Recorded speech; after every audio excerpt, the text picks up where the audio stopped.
Universal credit, the big idea for the 7 million people in benefits Britain. The new welfare system is meant to be fair and simple, but it's not gone down well with everyone.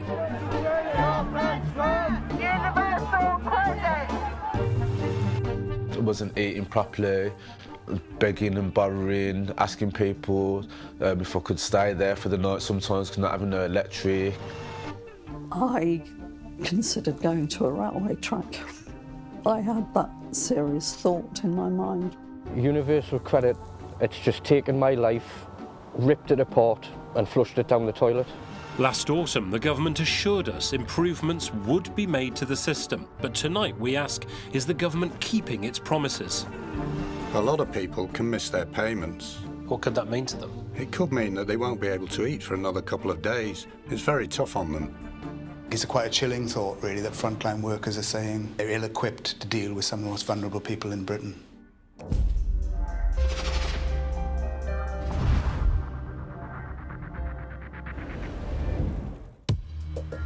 For 5 years, Dispatches has been investigating the rollout of universal credit. Combining 6 separate benefits into one was meant to make life easier for both claimants and job centre staff. But we went undercover and found computer systems which were frequently on the blink. Some lines is being taken offline so the system can be rebooted. And that staff were taught to hide certain benefits from claimants. So we don't talk about it. It's a bit like Fight Club. It's still swap in Fight Club. So you don't talk about mental support on video. Newcastle, one of the first cities to fully roll out universal credit in 2016. You had claimants saying the new benefit was bringing misery and hardship, families increasingly resorting to food banks, and charities telling us it was making people homeless. The government's biggest welfare reform in decades was in a bit of a state. In fact, the whole project nearly came to a shuddering halt last year when MPs threatened to stop the rollout of universal credit. The government pledged £1.5 billion of reforms to make the benefit fairer and kinder. Tonight, we're meeting people across the country to find out if the government is keeping its promises. The government's first major reform, announced late last year, was to speed up the time it took for people to get their initial universal credit payment. We are now offering a balanced package of improvements which puts more money into claimants' hands earlier. And ministers also promised that universal credit claimants with mental health issues would now be dealt with more sympathetically. We've developed an enhanced mental health training programme. We have trained 1,800 universal credit work coaches in how to support claimants with mental health issues. Good news in theory for Richard Edwards from Birmingham. He has anxiety and depression and needed to get his first universal credit payment in a hurry. But despite the promises, after he claimed in November last year, Richard had to wait more than 3 months for his first payment. I wasn't eating properly, begging and borrowing, asking people if I could stay there for the night sometimes because not having no electric. Bad situation made worse by the fact that universal credit depends on emails, phone calls and text messages. Claimants aren't notified of meetings by letter. I was quite scared about going into the universal credit, adhering to their rules because you needed to be internet ready. Told them that I didn't have a smartphone, I didn't have internet access. The only way I'm going to get access to using a computer is either through the internet at the library or going down to my local job centre. Richard says his mental health problems and a lack of internet made it difficult for him to navigate the system and complete his claim by signing the claimant commitment. I have depression and anxiety, and I had my claim closed because I either missed a phone call and they didn't call me back. When you get your claim closed, you have to wait 6 weeks regardless. According to Department of Work and Pension rules, failure to complete a claim should not lead to the case immediately being closed down. But that's just what happened to Richard, meaning no money to live on and a further 6-week wait while a fresh claim was started. Second time I got my claim closed is because I had a text message on my phone asking me to access my universal credit journal. And when I got that text, it was on a Wednesday. Well, I did go to the library, but the library was closed. So I went to the library the following day after to find out that my claim was closed yet again.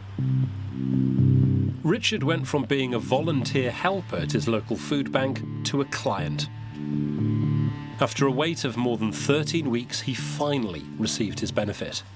So how are things now? It's taken so long, my rent's been going up and up and up and up, and now I am in arrears with my property and I'm fighting to try and get that dealt with now. Closed cases like Richard's aren't counted in the government's late payment figures. The DWP says it's helping Richard. It adds that people need to sign their claimant commitment before claims can progress. Richard is appealing to try and get his rent arrears paid. That's the most horrible list, and especially the backdate it, or at the moment not having no joy in or have no success in backdating it, then I'm just so scared at the moment. I don't know what to do. The government says all staff are well trained and supported. There are specialist teams in every job centre who can support those with mental health conditions. But we wanted to know what staff on the front line think. The Public and Commercial Services Union put us in touch with their members working on universal credit. 550 replied to our survey. 87% told us they'd received no additional mental health training since last November. That's really shocking, because people who come to the state with mental health problems should be able to rely on frontline workers who have been adequately trained, who can look after people with very specific needs. And that tells me that the government should urgently do something about this situation. The DWP says our survey was extremely small, self-selected, flawed and unrepresentative of staff delivering universal credit. But even official government figures say 1 in 5 new claimants aren't paid on time.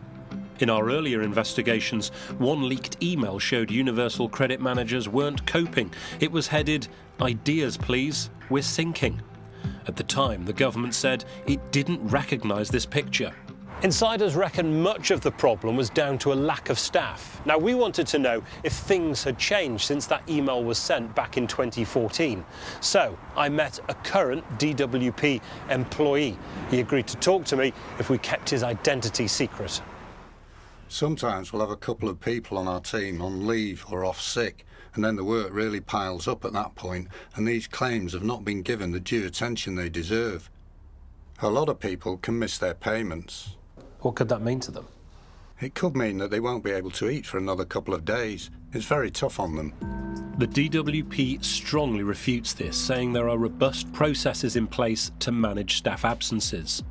But our survey uncovered a very different picture. 79% of those who responded said they didn't feel there were sufficient staff to meet the needs of their current workload. It's quite a chilling thought, really, that frontline workers are saying they've not had enough training, they don't think they've got enough staff, and they're ill-equipped to deal with some of the most vulnerable people in Britain. Remember, the government promised that people would get their money quicker. Late last year, it said it would reduce the wait for first payments from 6 weeks to 5.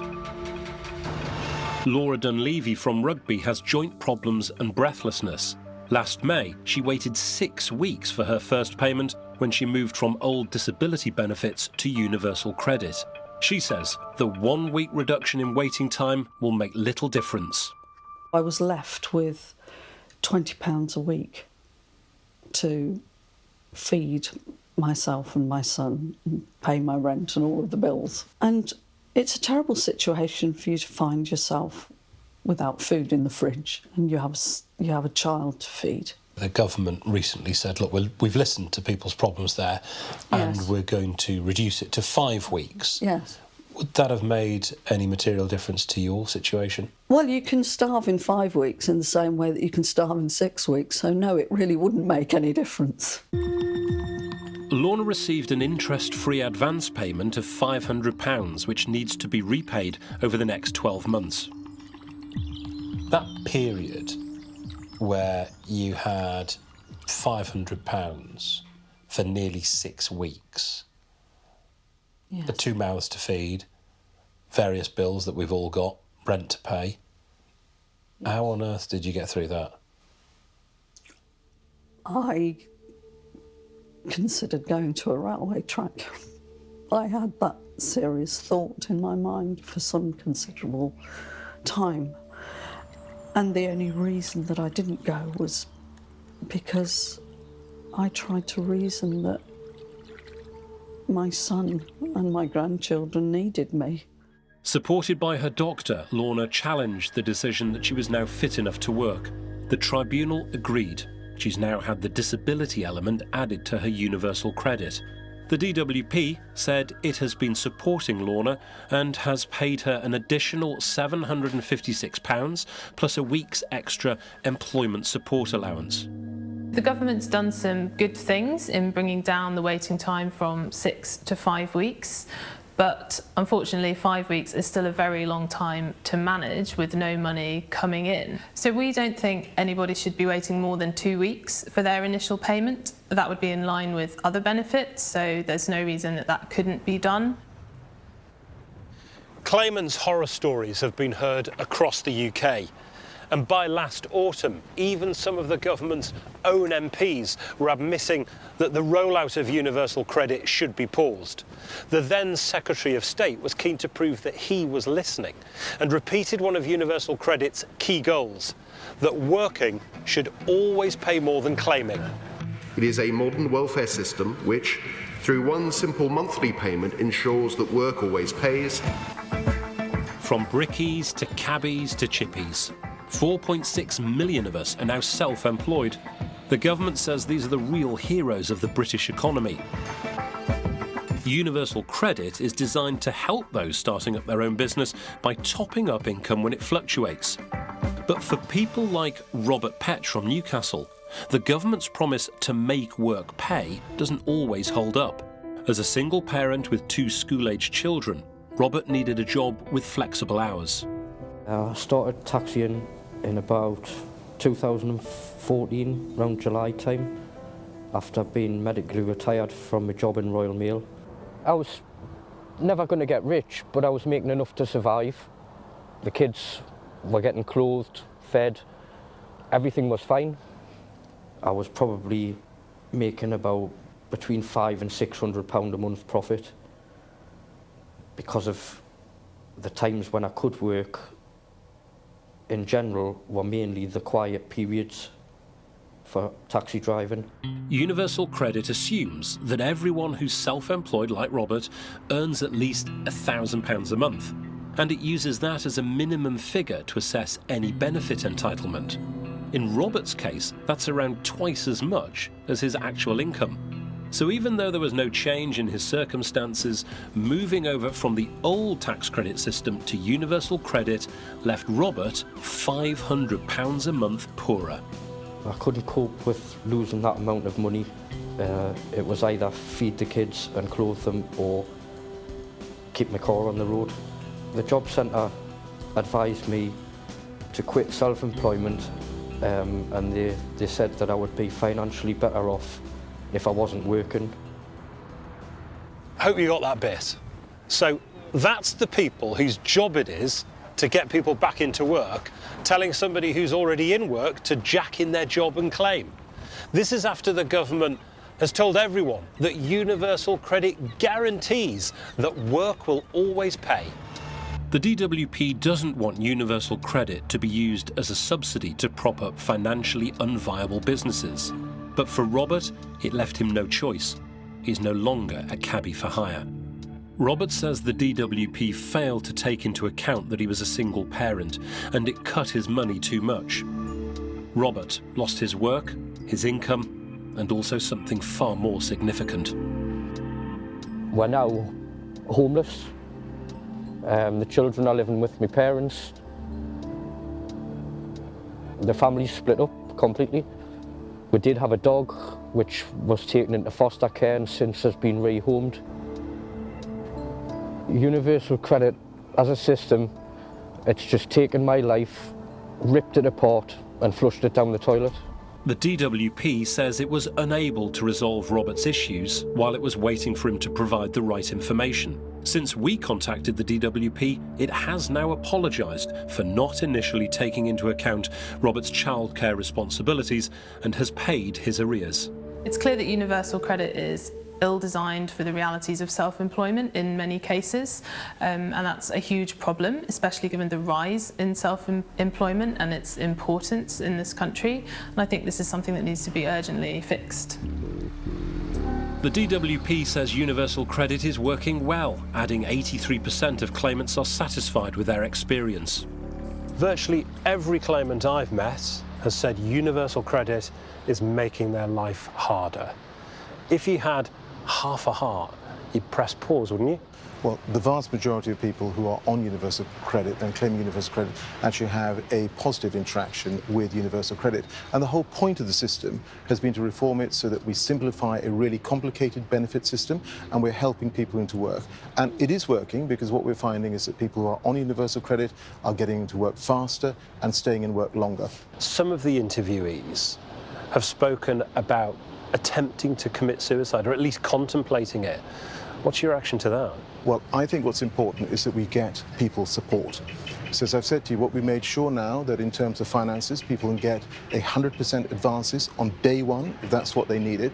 We've also seen that actually in terms of people receiving their payments, around 90% of everyone on universal credit gets their full payment on time. Those who are just coming onto universal credit, that's around 80%, and the vast majority of people will be receiving some payment. The reason they may not get their full payment is because, we may not be able to verify their childcare costs or their housing costs. So there is an onus on us to be working together with the claimants as well to make sure we have all the information that we need to be able to support them. Coming up, the government promised universal credit will help those who need it most. So what do the changes mean for those with disabilities? My attempted suicide. Massively overdosed, and yeah, they nearly lost me.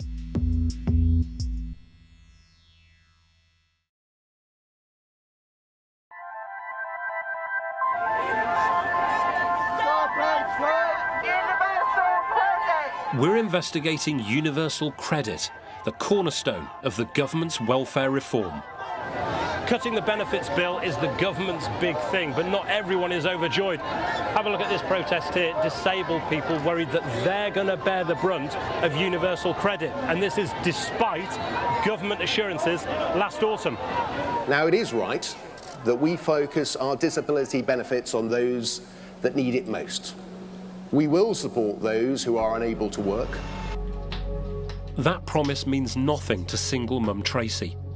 She's registered disabled and found that rather than helping her, universal credit made life far tougher. It started off with a diagnosis of ME when I was 18, and it wasn't until I was in my 20s that I had x-rays that noticed early arthritis, and also hypermobility was diagnosed as well. Joints that just move a little bit more than they should, which causes a lot of pain. Under the old system, Tracy qualified for a number of benefits, including employment support allowance. Poor health meant she also received a severe disability premium of £62 a week. The extra cash meant Tracy could afford home help to remain independent. It was just things like if my kitchen floor needed cleaning, or bathroom floor and maybe just cleaning out the bath. Seemingly minimal things, but things that I was unable to do because of bending down, getting up off the floor. Tracy's condition meant she was under no obligation to look for work. Yet despite this, she was determined to get a job and found one in a shop. But it wasn't long before her disability caught up with her. As much as I enjoyed it, I could feel myself struggling, and it was starting to slip into the work that I was doing, and also my ability to look after my daughter when I got home.